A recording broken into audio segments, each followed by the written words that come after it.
What's your problem here?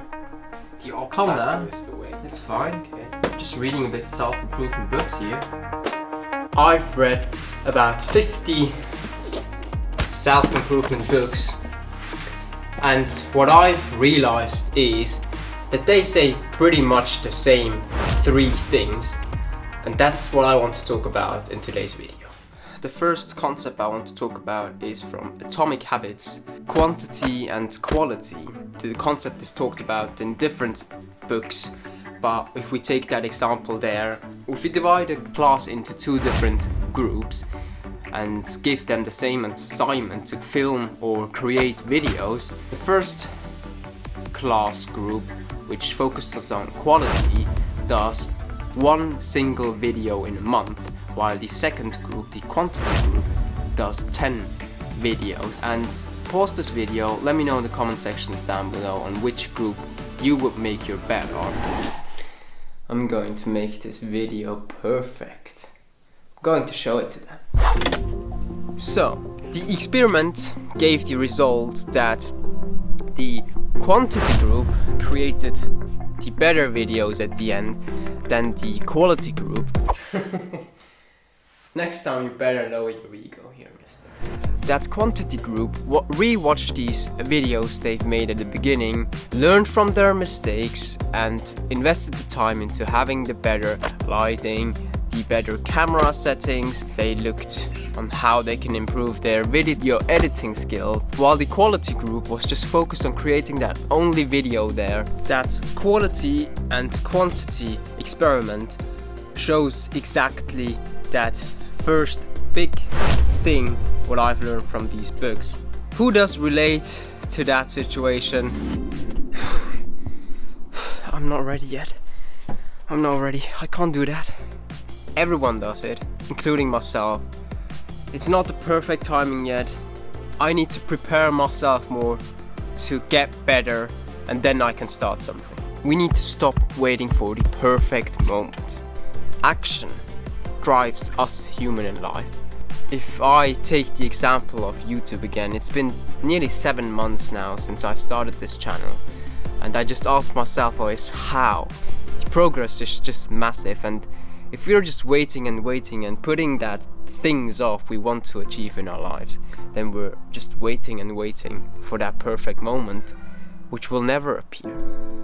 The second big thing I've learned there from the books out of the Stoicism is if you work a 9-to-5 job, the expectation is, or just what we learn from society is, that we are just working until we are retired, and then we can follow our passion, and then we don't have any troubles. We can lie back at the beach and just relax. That doesn't really happen when you retire.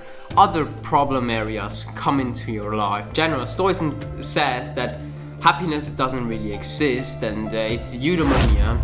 Eudaimonia is fulfillment. Happiness comes from solving problems, and we have that feeling that when we do something, it doesn't have any effect. You're working for nothing kind of thing, like that. It doesn't have any extent there.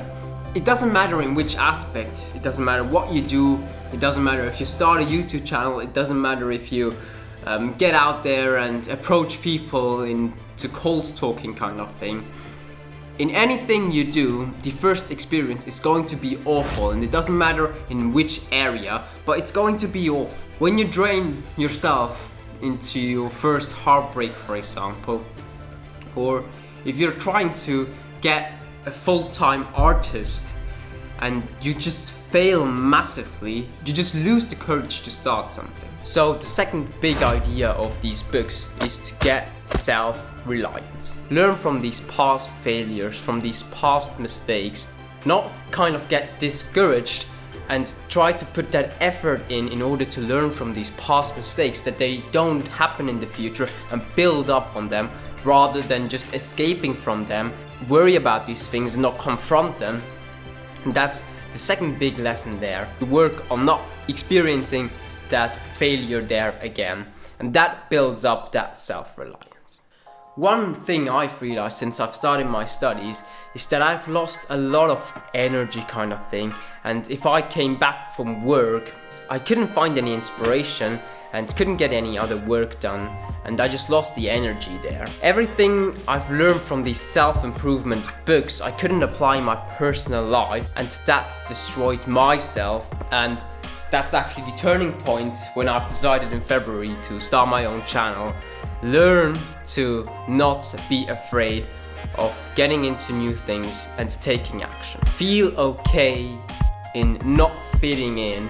That was a mind-changing thing when I've started this channel. What would other people think about me if I start a YouTube channel?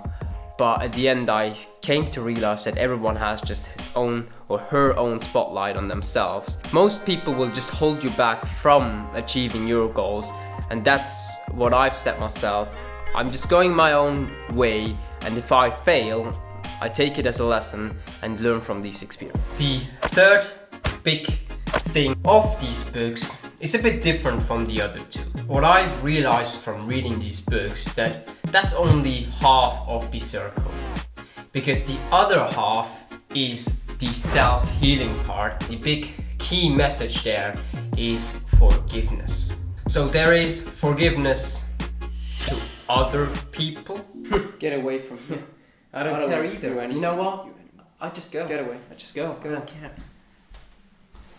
The natural thing of human nature is that they evolve through different stages, learn from their mistakes. If you have an argument with your parents and you kind of drift apart, for example, you don't want that argument to be the main reason, the main incident that you both paths drift apart. You should be the person who should forgive your parents, even if the argument or that incident didn't even start on you. I'm sorry. We should sort these things out. I'm really sorry, okay? I need to forgive here as well.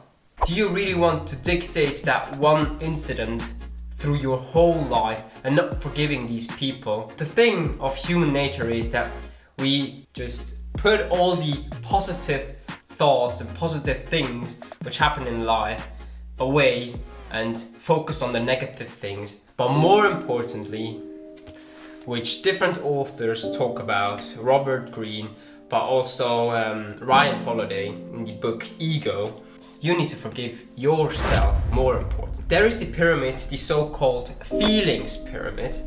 You have the lowest point, which is filled with shame, fear and guilt. And then if you go a stage further, there is anger, hate and fear, courage and willingness. The top of the pyramid is filled with love, freedom and peace. If you're holding on to something at the moment, you are thinking back of actions you haven't took in the past, which you planned to, so you regret the things. Do you remain in that lowest point, shame, fear and guilt, and not forgiving yourself because you're afraid to confront yourself and forgive yourself there, not accepting the past actions of yourself? The only way you can gain growth from is to understand, dig deep, why did you took these actions, and that it is the past and that it already happened.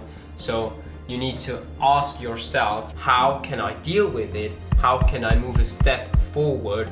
In these problem areas, you are willing to accept yourself and forgive yourself, and that's the major thing there in order to gain more growth and automatically raise in that emotion or feelings pyramid which I just showed before there.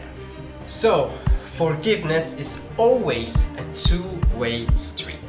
That is that second half of the circle of this whole self-improvement thing with self-healing. It can be overwhelming right now seeing all these three things which I tried to summarize in this video and trying to implement some ideas there. So shoot me a message in the comment sections down below which area you found the most interesting, and I'll try to get back to you. And if you're struggling currently to get through your ego, and if your ego is holding you back, then check out this next video, which I will link after this one, and I will see you guys there, and thank you very much for watching.